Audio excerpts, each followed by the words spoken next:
Sudah, Mas.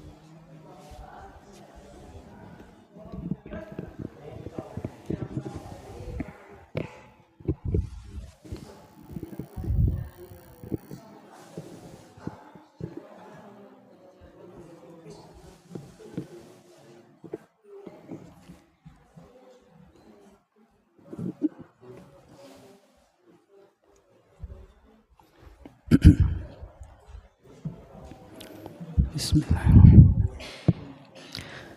Assalamualaikum warahmatullahi wabarakatuh.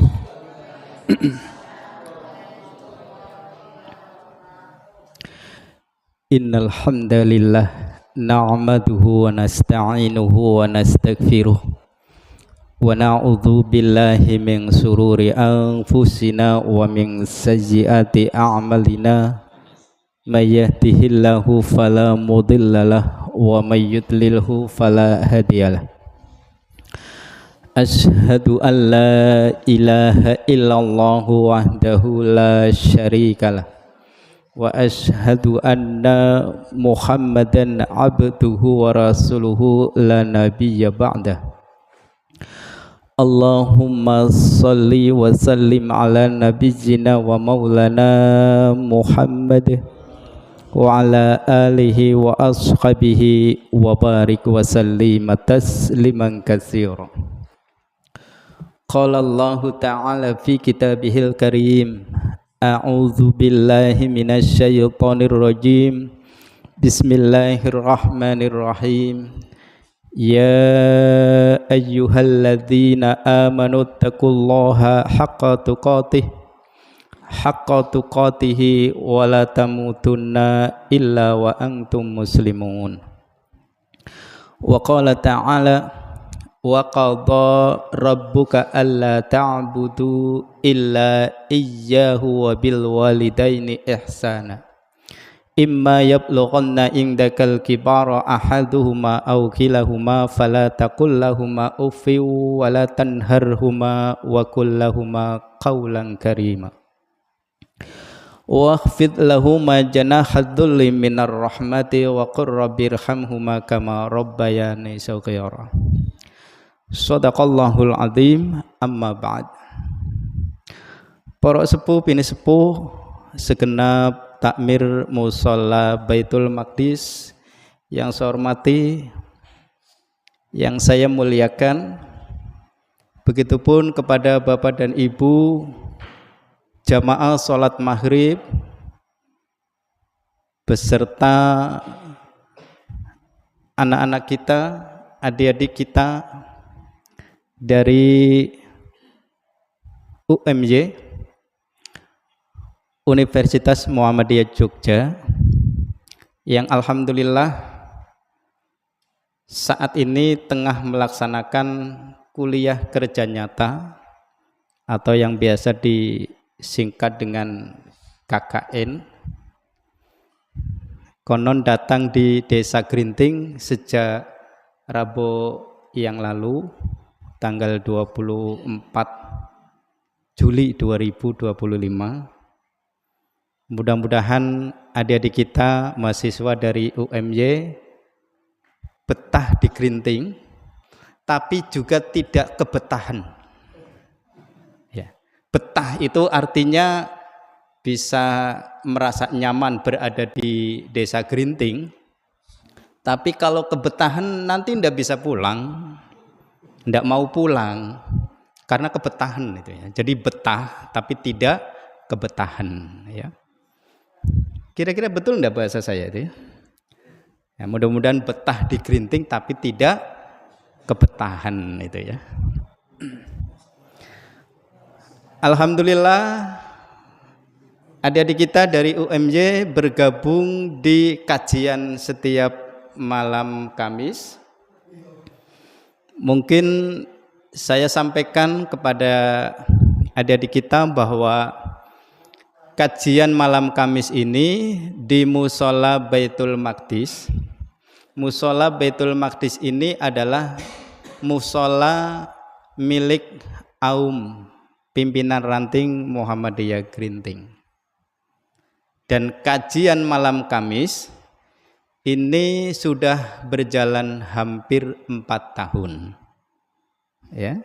Jadi kalau besok sampai ke bulan Oktober 2025, maka insya Allah kegiatan kajian malam Kamis di Mushola Baitul Maqdis ini genap 4 tahun. Lalu kajiannya apa? Kajiannya adalah salah satu kitab yang insya Allah di madrasah maupun di perguruan tinggi ini sudah sering dikaji, yaitu kitab Riyadhus Shalihin. Salah satu kitab yang dikarang oleh ulama dari kalangan madhab Imam Asy-Syafi'i, beliau adalah Asy-Syaikh An-Nawawi. Nah, jamaah rahimakumullah, hadani Allah wa iyyakum. Kemudian yang kita kaji sampai malam hari ini itu sudah sampai pada tema yang berjudul berbuat baik kepada kedua orang tua dan bersilaturahim. Tetapi untuk tema yang satu ini sudah 3 kali pertemuan belum khatam. Dan insya Allah untuk malam hari ini pertemuan yang keempat. Ya, satu tema saja itu belum cukup dibahas untuk dalam 1-2 pertemuan. Bisa jadi sampai 4, 5, bahkan mungkin bisa sampai 6. Ya. Jadi yang namanya kajian itu memang membutuhkan waktu. Enggak seperti pengajian yang bersifat tematik. Itu 1 kali ngaji, dia bawain tema tertentu, rampung atau tidak rampung, selesai. Tapi kalau kita terus berkesinambungan, terus berkelanjutan, kadang-kadang 1 kali pertemuan saja kita hanya cukup membahas 1 ayat ataupun 1 hadis, tergantung penjabarannya. Nah, kemudian jamaah rahimakumullah, hadani Allah wa iyyakum. Sebelumnya mari kita bersyukur kehadirat Allah Subhanahu wa taala. Tentu dengan rahmatnya pada kesempatan malam hari ini kita dipertemukan oleh Allah dengan keluarga baru kita, dengan adik-adik kita dari UMY. Tentu walaupun dari UMY pun latar belakangnya beda-beda. Tidak semuanya itu dari Jogja. Jogja itu hanya kampusnya. Tapi mahasiswanya itu bisa dari tempat lain. Mohon maaf kalau Emas dari mana? Wah, dari NTB. Bu, ibu-ibu yang di Kerinting NTB itu apa? Nusa Tenggara Barat, Bu. Nusa Tenggara Barat itu di mana, Bu? Bulak Kambangetan. J. NTB. Mohon maaf kalau Mbak yang pakai kerudung hitam dari Riau. Wah, Riau, Bu. Pak, Riau itu di mana? Wes, hampir berdampingan dengan Singapura, betul?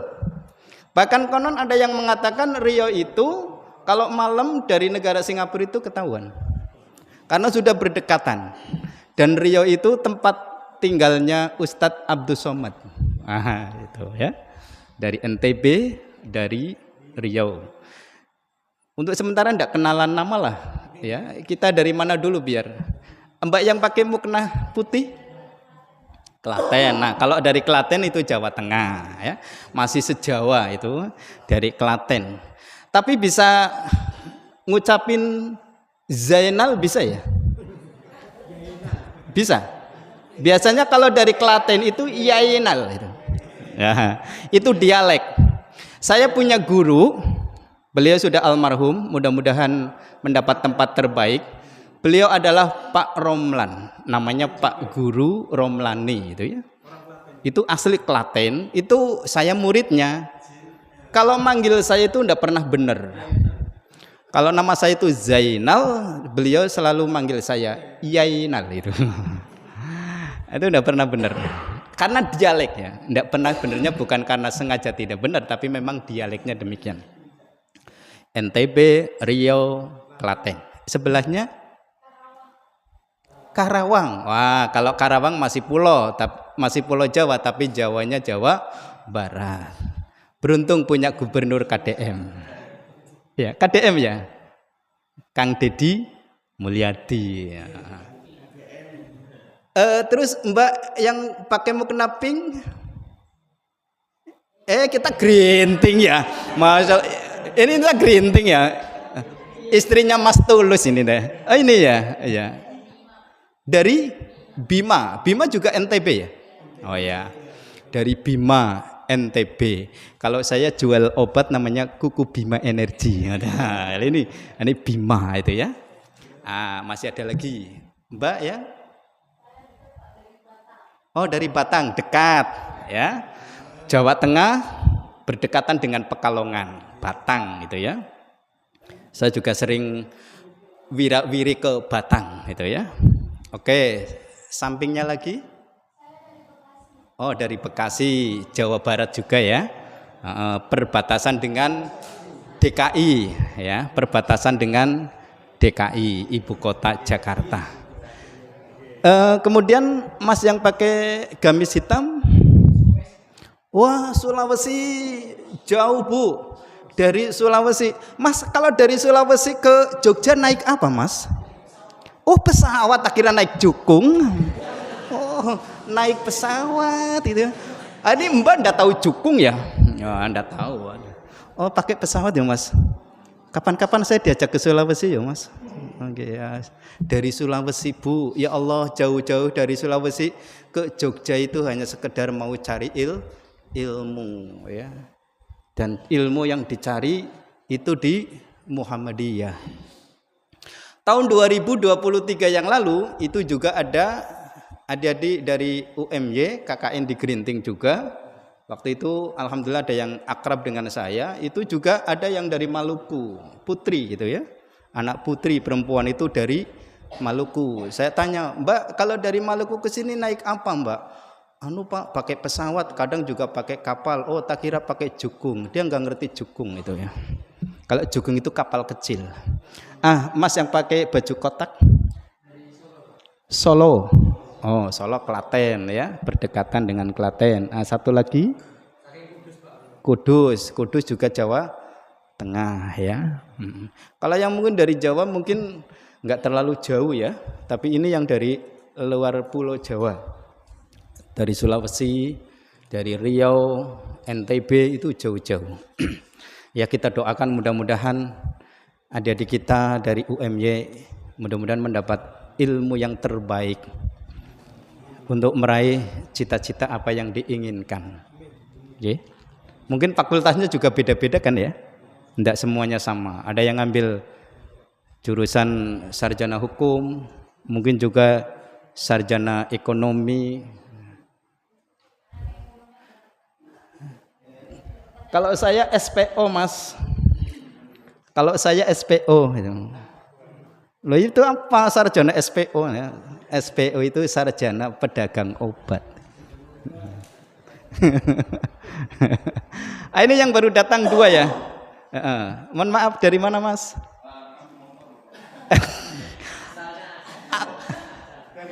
Oh dari Jogja, asli Jogja. Wah kalau dari Jogja mau ke kampus pakai sepeda cukup ya? Oh ya deket sih ya. Nah satunya lagi Mas? Oh Lampung. Lampung itu juga lain pulau ya. Oke. Alhamdulillah tentu dengan rahmat Allah malam hari ini kita dipertemukan dengan adik-adik kita mahasiswa dari UMY yang latar belakang tempat tinggalnya berbeda-beda. Inilah khasanah kekayaan Indonesia, betapapun kita berbeda, bahasa kita juga mungkin berbeda, tetapi kita tetap satu ya, dibalut dalam Bhinneka Tunggal Ika. Mungkin panjenengan datang di Gerinting pun bahasanya beda lagi. Oh Gerinting bahasanya beda lagi gitu ya. Lebih ngapak gitu ya. Bahasanya lebih ngapak. Baik Bapak Ibu jamaah rahimakumullah dan ya Allah wa iyyakum. Makanya tadi saya agak gemeter sedikit karena nggak biasa. Biasanya kan mustamiinnya kan ibu bapak asli Gerinting. Nah sekarang ada dari Riau, ada dari Sulawesi, ada dari Lampung, ada dari NTB dan macam-macam ya. Jadi mungkin agak sedikit grogi Mbak ya. Apalagi untuk mahasiswinya kan masih muda-muda itu ya. Baik, mari kita lanjutkan kajian kita untuk malam hari ini terkait dengan berbuat baik kepada kedua orang tua. Nah, kemarin saya sudah menyampaikan Al-Quran surah Bani Israel atau surat Al-Isra ayat 23 ayat 24 yang tadi saya baca. Itu bahasan pada malam Kamis kemarin. Nah sekarang untuk malam hari ini kita lanjutkan yaitu pada surat Luqman ayat ke-14. Surat Luqman, surat yang mungkin sudah sering kita baca terkait dengan beberapa nasihat yang disampaikan oleh seorang Luqman yang mendapatkan gelar Al-Hakim, Luqman yang sangat bijaksana. A'udzu billahi minasyaitonir rajim. Bismillahirrahmanirrahim. Wa wassaynal insana biwalidayhi hamalathu ummuhu wahnan ala wahni wa fisaluhu fi amaini anishkurli waliwalidaik. Allah Ta'ala berfirman, dan kami perintahkan kepada manusia untuk berbuat baik kepada kedua orang tuanya. Dan kami di sini adalah Allah. Ya. Allah memerintahkan kepada kita umat manusia untuk berbuat baik kepada kedua orang tua. Mohon maaf, betapapun kita seorang mahasiswa yang mungkin ilmunya jauh lebih tinggi dari orang tua kita. Barangkali orang tua kita tukang beca, orang tua kita buruh tani, orang tua kita tukang bangunan, kuli bangunan, orang tua kita penari angkot. Ya, orang tua kita petani, nelayan, sementara kita jadi seorang mahasiswa yang ilmunya jauh lebih tinggi. Tapi tetap kita harus merunduk di hadapan orang tua. Kok ini temanya pas banget ya? Kita harus tetap tunduk dengan kedua orang tua kita. Kita harus tetap hormat, kita harus tetap menghargai keduanya. Tanpa keduanya belum tentu ada kita. Ya. Maka Allah Subhanahu wa taala wa wassaynal insana biwalidayhi hamalathu ummuh. Ya. Dan kami perintahkan kepada manusia untuk berbuat baik kepada kedua orang tua. Jamaah rahimakumullah dan ya Allah wa iyyakum. Tentu ada sebab. Ya. Apa sebabnya kita disuruh untuk berbuat baik kepada kedua orang tua? Toh orang tua kita juga sama manusia. Tiada beda kita dengan orang tua, sama-sama orang tua, sama-sama manusia, tapi mengapa kita harus berbuat baik kepada keduanya? Nah, kemudian itu ada alasannya. Dalam bahasa anak muda itu ada argumentasinya. Apa argumentasinya? Wahnan ala wahn. Ya. Ibunya yang telah mengandung. Ya. Jadi ini argumentasi pertama. Kenapa kita harus berbuat baik kepada kedua orang tua? Di sini disebutkan lebih dahulu pada sisi seorang ibu, karena ibu kita yang telah mengandung. Bahkan bukan sekedar mengandung, ia mengandung dalam keadaan yang lemah dan bertambah-tambah. Artinya apa? Mengandung dengan segala kesusahan yang dialaminya. Ya. Mungkin untuk adik-adik putri kita, mahasiswa, kalau kelak jenengan mengandung, baru nanti akan merasakan. Kalau adik-adik mahasiswa ya enggak pernah ya. Jadi akan merasakan betapa susahnya seorang ibu tatkala mengandung anak. Itu susahnya luar biasa. Mengandung dalam waktu 8, 9, 10 bulan. Ya. Bahkan konon orang tua dulu ada yang pernah mengandung sampai 12 bulan.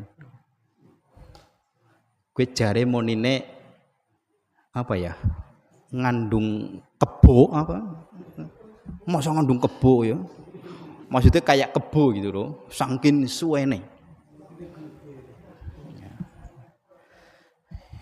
Mungkin kalau berbicara tentang perihal susahnya seorang ibu mengandung itu akan jauh lebih sempurna manakala yang menjelaskan itu seorang ustadzah. Seorang ustadzah yang sudah pernah mengandung. Tapi ini kebetulan yang cerita saya. Ya. Tapi insya Allah saya berdasarkan info dari orang tua betapa susahnya seorang ibu mengandung. Terlebih kalau usia kandungan itu sudah semakin tua.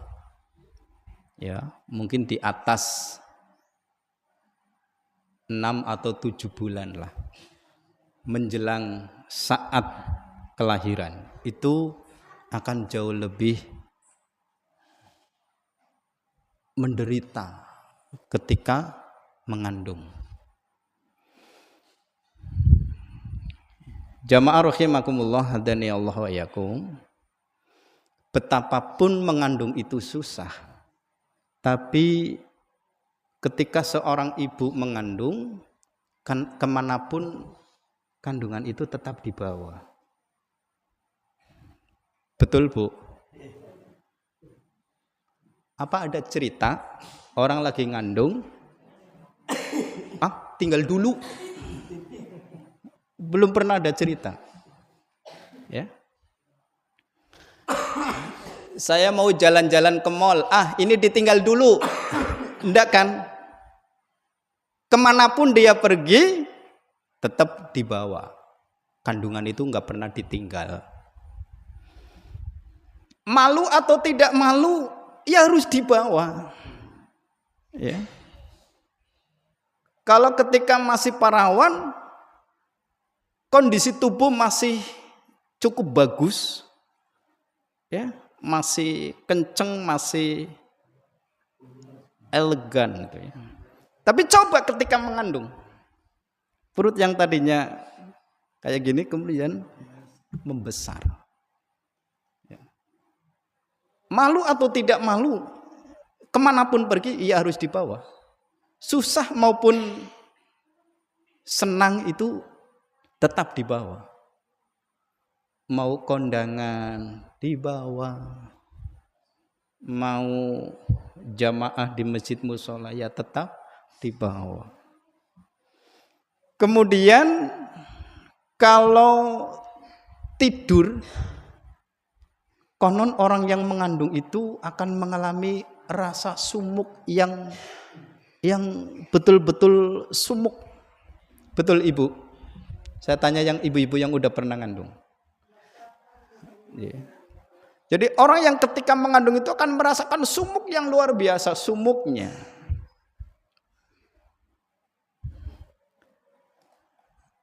Itu baru kita bercerita saat mengandung dalam usia yang sudah di atas 6 atau 7 bulan. Belum saat kehamilan itu antara 1 sampai 3. Sing jare wong kerinting monine ngidam.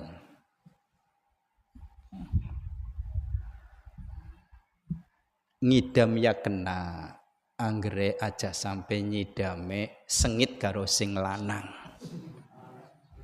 Ya Bu.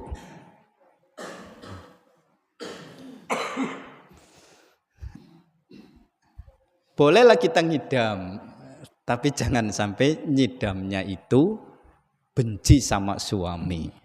Kadang-kadang ada. Begitu tidur, suaminya datang, terus diurak-urak. Bisa aja turun kene, mana metu.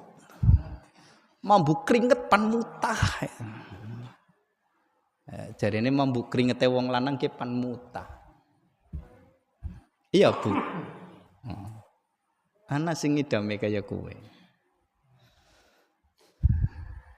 Nah kemudian saat kandungan itu sudah betul-betul menjelang hari kelahiran itu, perut sudah mulai rasa sakit, pinggang pun sudah mulai terasa sakit. Tidur tidak nyaman.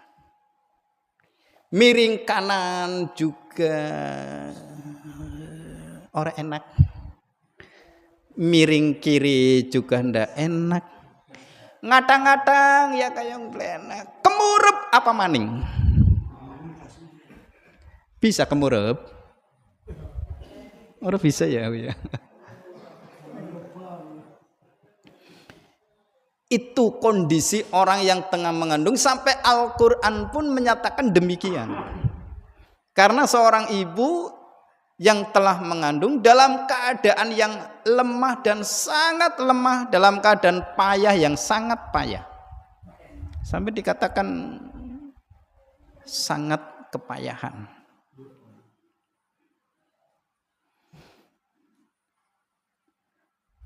Wa fisaluhu fi amaini aniskurli wali walidaik, dan menyapihnya dalam 2 tahun. Bapak Ibu, kenapa sih sampai-sampai dalam hadis nanti yang akan kita bahas tapi belum nyampe, di situ ada seorang sahabat yang bertanya kepada Rasulullah, kepada siapa kita harus hormat? Maka Rasulullah mengatakan ummuka, kepada ibumu. Lalu kepada siapa lagi wahai Rasul? Ummuka, ibumu. Rasulullah menyatakan sampai 3 kali. Baru kemudian bapakmu. Kira-kira apa yang menjadikan Rasulullah mengatakan ummuka, ummuka, ummuka sampai 3 kali? Kira-kira apa? Mungkin laki-laki dan perempuan itu sama. Seorang bapak nyetir mobil, seorang perempuan pun bisa nyetir mobil. Betul? Betul enggak, Mbak? Betul ya. Seorang laki-laki bisa jadi sarjana hukum, seorang perempuan pun bisa. Apalagi sekarang ada persamaan gender. Ya. Bahkan yang dulu dianggap tidak masuk akal sekarang bisa. Apa? Pemain sepak bola. Dulu pemain sepak bola itu hanya untuk laki-laki. Sekarang pemain sepak bola perempuan pun ada. Artinya apa? Wong wadon ki bisa, ora kalah karo wong lanang. Ya. Untuk sementara kita nggak usah ngeling-ngeling Indonesia PS Vietnam ya. Ditonton nemen-nemen 0-1. Wis mainin nang GBK, tuan rumah, penontonnya ribuan, pendukungnya, lo kok bisa kalah? Tapi barang tak pikir-pikir ana bener ya, bisa kalah. Soalnya Vietnam, ki pemainnya ora kurang mangan. Si bisa karena Vietnam itu penghasil beras. Yang Indonesia kayak impornya nang Vietnam. Ya bener menang. Ini kan juga nanti ya. Oh kelalen. Oh ya. Jadi apa yang diperbuat oleh seorang laki-laki, seorang perempuan pun bisa. Pemimpin perusahaan laki-laki, perempuan pun sekarang bisa. Guru, seorang guru itu laki-laki, guru perempuan pun banyak. Apa saja sekarang itu seorang perempuan itu bisa. Dalam dunia olahraga tadi sepak bola. Bahkan petinju yang dulunya petinju laki-laki, sekarang petinju perempuan pun ada. Bahkan gulat bebas pun ada. Walaupun ini jangan ditiru di Indonesia. Tapi memang nyatanya ada. Hampir semua apa yang diperbuat seorang laki-laki, perempuan pun bisa. Ya. Atau yang diperbuat oleh seorang perempuan pun seorang laki-laki bisa. Apa? Seorang perempuan itu jadi koki, juru masak di perhotelan atau di warung makan, restoran. Seorang laki-laki bisa. Ya, bahkan sekarang juru-juru masak itu kebanyakan dari laki-laki. Tapi ada 3 yang tidak bisa diperbuat oleh seorang laki-laki sehebat apapun orang laki-laki itu. Apa? Yang pertama, mengandung. Wis golet sak dunia. Wong lanang sehebat apapun langka wong lanang bisa ngandung, langka. Yen anak kayak weteng gede tok. Kayak aku ki wetenge gede. Tapi bukan mengandung. Ya. Tidak ada cerita dari zaman Nabi Adam sampai zaman Rasulullah seorang laki-laki itu mengandung. Kayaknya yang urung pernah krungu. Ya. Sehebat apapun. Itu yang pertama. Yang kedua, tidak ada cerita seorang laki-laki itu bisa seperti yang diperbuat oleh seorang ibu, seorang perempuan, yaitu melahirkan. Pernah krungu Mas? Ana wong lanang melahirkan, langka. Ya. Betapapun ada seorang laki-laki yang menyerupai seorang perempuan, itu hanya nyerupa, tapi tidak bisa melakukan seperti yang diperbuat oleh seorang perempuan. Mengandung, melahirkan. Dan yang ketiga, tidak ada seorang laki-laki yang bisa, mohon maaf, menyusui anaknya. Kecuali membantu istri menyusukan anak dengan dot atau susu sapi gitu ya. Tapi nggak bisa menyusui secara langsung karena memang itu bukan kodratnya seorang laki-laki. Tapi di sini bahwa perjuangan seorang ibu yang tidak bisa ditiru oleh seorang laki-laki adalah mengandung, melahirkan, dan menyusui. Dan seorang ibu menyusui anaknya itu setidaknya 2 tahun. Bisa jadi ada yang lebih, bisa jadi ya. Bisa jadi juga ada yang kurang, tapi rata-rata itu 2 tahun. Betapa susahnya seorang ibu yang menyusui anaknya. Ya. Tengah malam dia lagi tidur pules, anaknya bangun menangis. Untuk apa? Karena dia kehausan, karena dia kelaparan, menangis di tengah malam. Kalau toh bapaknya bangun, ya ujung-ujungnya ibunya dibangunkan. Ya. Kalau ibunya belum bangun, bapaknya bangun lebih dulu, ya ujung-ujungnya ibunya lah yang dibangunkan juga. Bu atau ma, gue dedene nangis gitu ya. Karena nggak bisa berbuat apa-apa seorang bapak.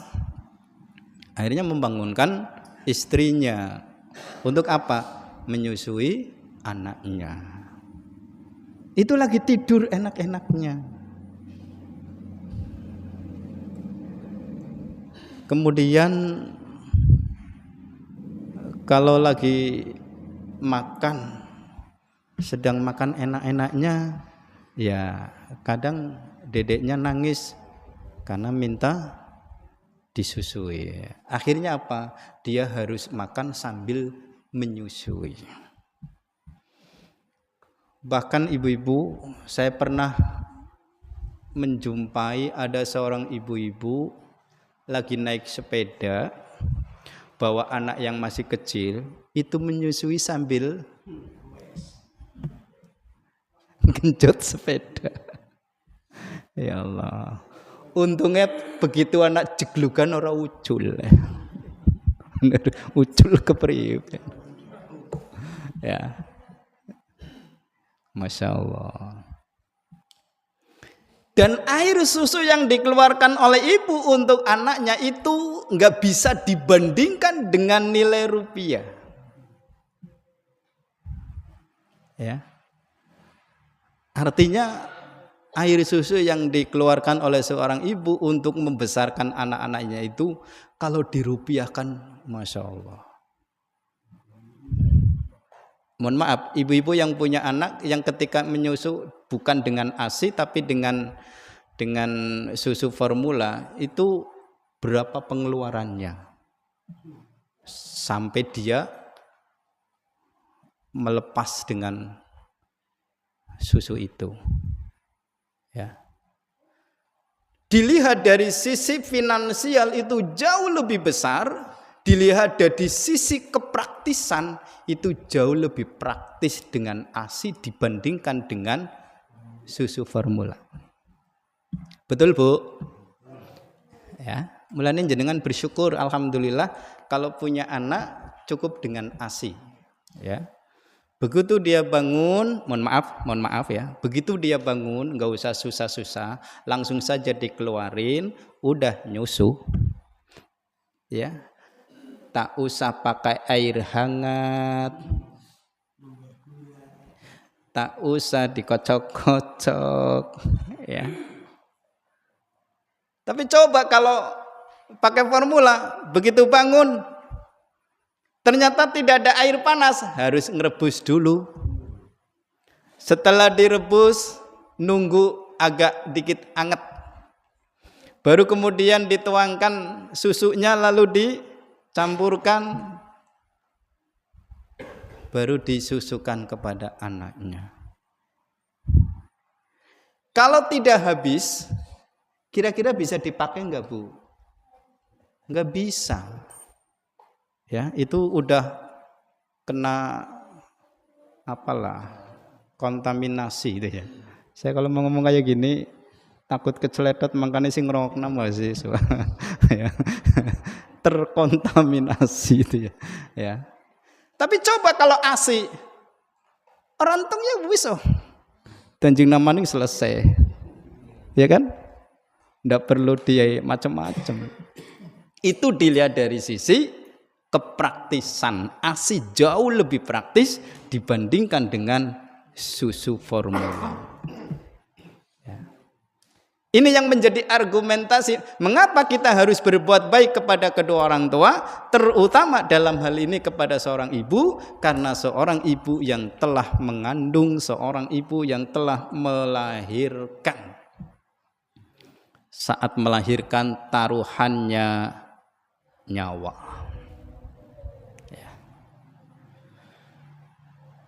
60% orang melahirkan itu dalam kondisi normal.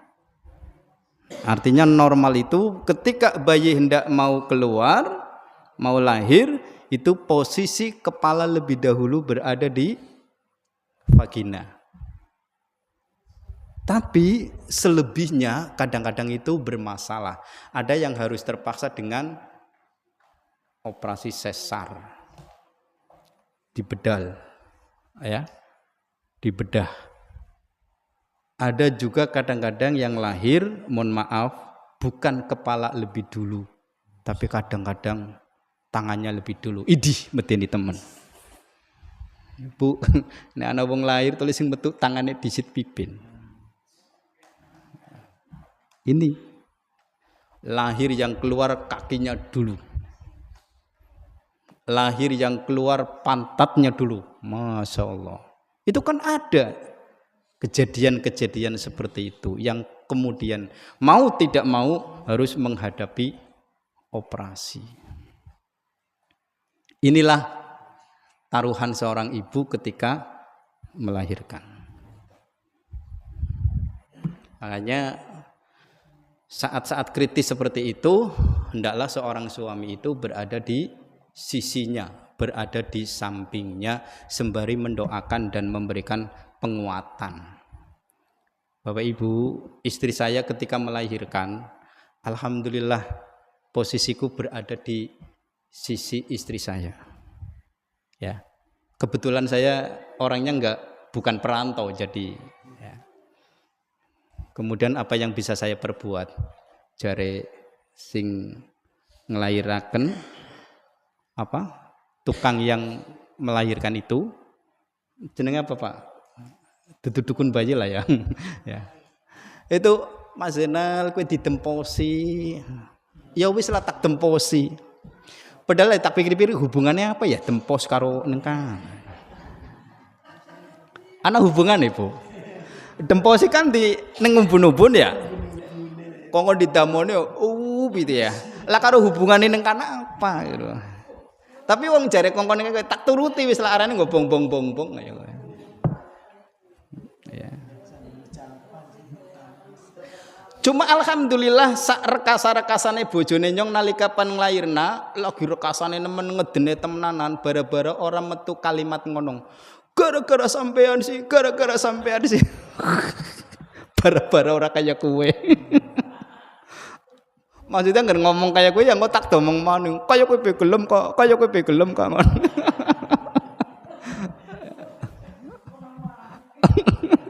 Ya maksudnya bara-bara orang ngomong kayak kue. Ya Bu ya.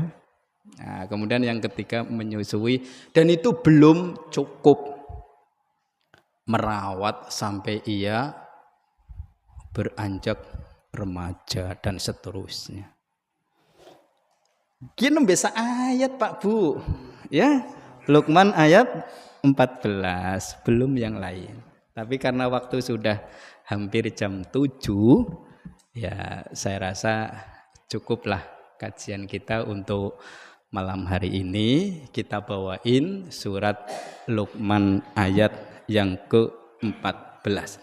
Dari ayat ini diakhiri dengan anis kurli wali walidaik, ya. Bersyukurlah kepadaku. Ada orang tenggoni kacamata kan munyer-munyer ya. Bersyukurlah kepadaku kata Allah, ya. Anis kurli, bersyukurlah kepadaku, wali walidaik, dan kepada kedua orang tuamu. Jadi kita ini disuruh bersyukur kepada Allah dan bersyukur pula kepada kedua orang tua kita. Itulah perintah Allah di dalam Al-Quran surah Luqman ayat yang ke-14. Mudah-mudahan kita setelah ngaji kayak gini terhadap orang tua itu akan jauh semakin berbuat baik. Jangan sampai ada cerita seorang anak durhaka kepada kedua orang tua. Mungkin untuk akhir kajian saya ingin menyampaikan beberapa hari yang lalu di TV, bahkan itu di TikTok itu berselaweran, itu ada seorang anak yang membuang ibunya di tengah jalan. Na'udzubillah min dzalik. Ya. Ada seorang anak dan anak itu perempuan. Padahal udah dewasa, tapi karena mungkin dia sudah sangat kecapean ngurusi ibunya yang sudah tua, padahal seharusnya tidak diperlakukan seperti itu. Tapi orang tua tersebut, ibu-ibu malah itu sampai dibuang di pinggir jalan, ditinggal begitu saja. Maka kemudian dirawat oleh petugas rumah lansia, ya, atau semacam panti jompo lah. Kalau tidak ada, gimana nasib orang tua ini dibuang begitu saja di pinggir jalan? Ini potret seorang anak yang durhaka, seorang anak yang tidak menghargai dan menghormati orang tuanya. Mudah-mudahan kita tidak berlaku yang demikian. Amin ya robbal alamin. Makaten yang bisa saya sampaikan, mudah-mudahan ini bisa dipahami. Dan untuk adik-adik kita dari mahasiswa UMY insya Allah nanti hari Jumat pagi, Jumat yang akan datang, ya ini hari Kamis, Jumat, nanti kita bisa jumpa lagi di Masjid Baitul Arqam pada kajian Jumat pagi. Selama berada di Grinting, mudah-mudahan ikuti terus kajian-kajian ini ya, insya Allah, mudah-mudahan. Cukup nggih? Mari kita akhiri dengan membaca doa. Subhanallah wa bihamdika asyhadu an la ilaha illa anta astaghfiruka wa atubu ilaik. Nasrum minallah wa fathun qarib. Wassalamualaikum warahmatullahi wabarakatuh.